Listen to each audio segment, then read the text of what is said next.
Hello everybody, welcome back to the workshop. I really hope you guys enjoyed that video of me turning some little pro grade anvils, little 25 pounders, into some new flyweights for the Flypress here at Christ-Centered Ironworks. If you like this sort of content, go ahead and hit the subscribe button, like it, and tell me down in the comment section down below. So some things to talk about real quick, like you see in the video. This is highly edited down. I did not have my feed, I don't think I had my speed right for drilling cast iron. Those anvils, they are cast iron, they're not cast steel. The little pro grade anvils that you can find online. And so I was able to drill them out fairly easily with a good, with a good sharp drill bit. But it did take a long time because, like I said, I don't think I had the feed rate quite right on them.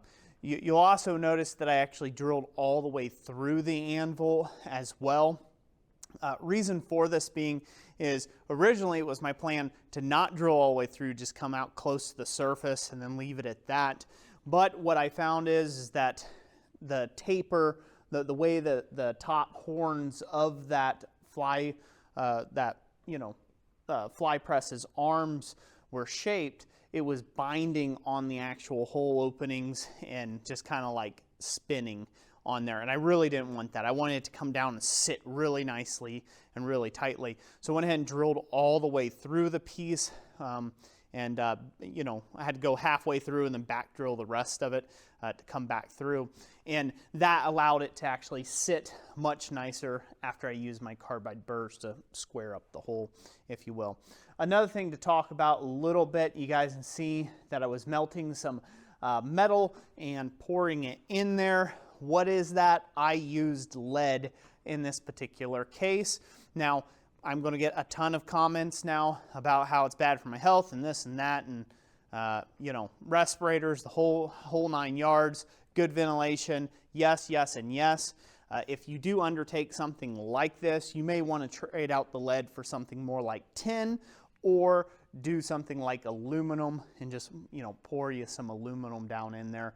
It will work just as fine as the lead. I happen to have lead on hand because I've done some muzzle loading before and reloading, and so that works out really well for me personally to take and use that. And so take your own risks if you do those things. The next thing I want to address about taking and doing this, I have a particular fly press that is very tall. Not only is it a very tall fly press, but I have it set on a very tall base as well. So the main concern about doing some of these, the reason why a lot of fly press weights are round, is because of the fear of hitting your head, right? But as you can see, I'm 6'1". Those anvils are nowhere close to taking and hitting my head. I set this stand up like that for that reason.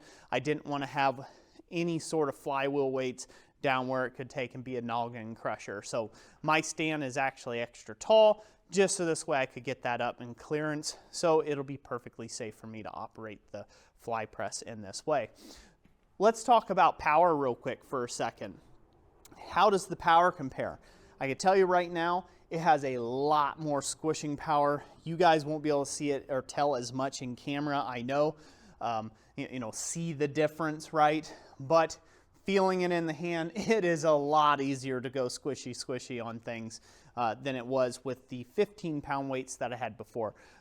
Actually, no, it wasn't even 15 pounds. I had 10 pounds per, so a total of 20 pounds in total up there before. I just had like regular workout weights and used those.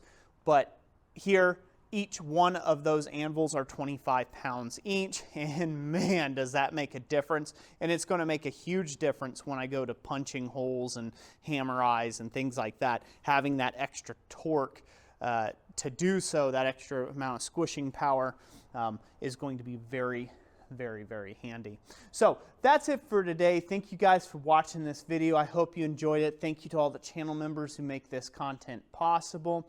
Also, if you'd like to support what we do here at Christ-Centered Ironworks, I have released a ton of great tooling over our website, www blacksmithingblanks.com. I highly suggest you go check that out. It's a great way of supporting the channel, and it is also a great way of you getting some, blacksmithing toolkits and things of that nature to help you out for a nice, cheap, reduced cost. So great way of doing that. So thank you guys so much, and we'll catch you on the next one.